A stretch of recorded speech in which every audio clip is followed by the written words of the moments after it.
caalamkan maanta aynu ku noolnahay ummadihii noocyo badan bay u kala baxeen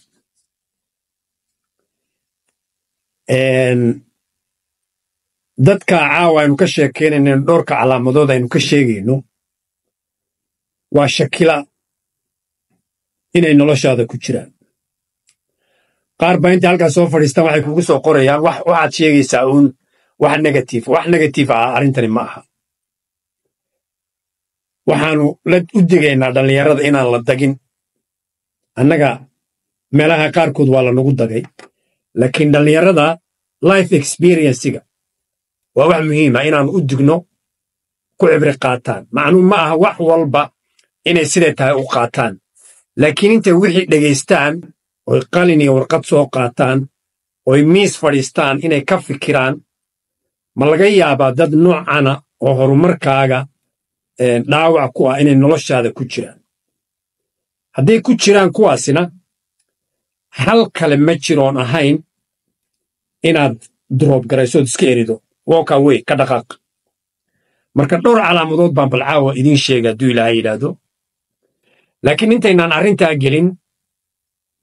waxaan idinka codsanayaa inaad layga iyo sheerka labadaas noogu gargaartaan sababtaan idiin leeyahayna ma aha inaan anigu doonayo wax kale dad badan oo xaalad noocaasi ku jira ayaa laga yaabaa inay videogaas ka faa'iidaystaan markaad adigu dhegaystana sii qaybi waanaad mahadsan tahay aan u soo noqonno marka mawduuceennii dad noocaasi hadday noloshaada ku jiraan dadkaas hana aaminin hana ixtiraamin aamin agtooda ma jiro wax alla wax ixtiraamoo dadkaa u qaadaana yuusan jirin midka ugu horreeya khaa'inku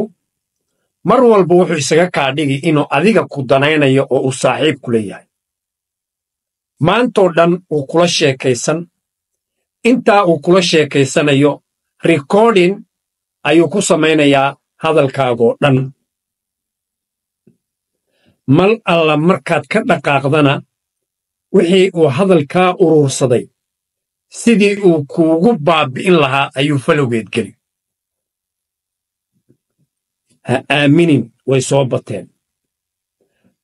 qof kasta oo kuu dhoolla caddeeya oo kuu qoslaaya ha moodin saaxiibkaa ama qof aad aamini karayso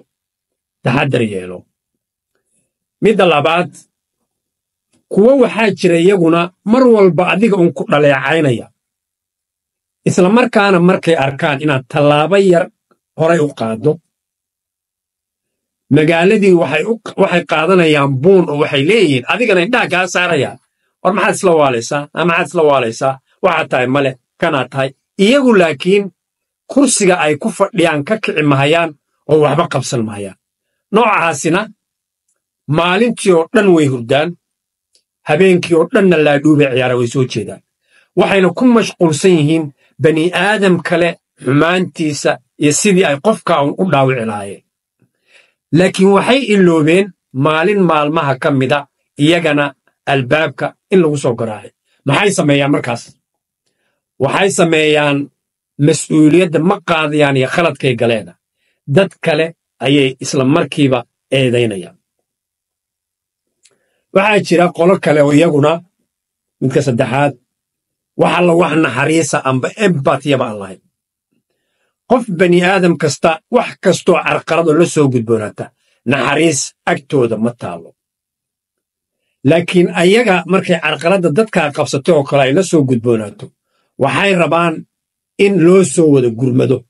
magaalooyinkii laga soo yaaco ehelkii soo yaaco loo soo gurmado laakiin iyaga naxariis agtooda ma taalo saan idiin sheegay qof kasta oo kuu dhoolla caddeeya ama kuu qoslaya saaxiibkaa ma ahee is-ilaali mawduucan way noo soconayaa laakiin caawa intaasaan ku soo koobaynaa fideogaas markuu ku soo gaadhina sii qaybi adoo mahadsan guul baa idiin rajaynaya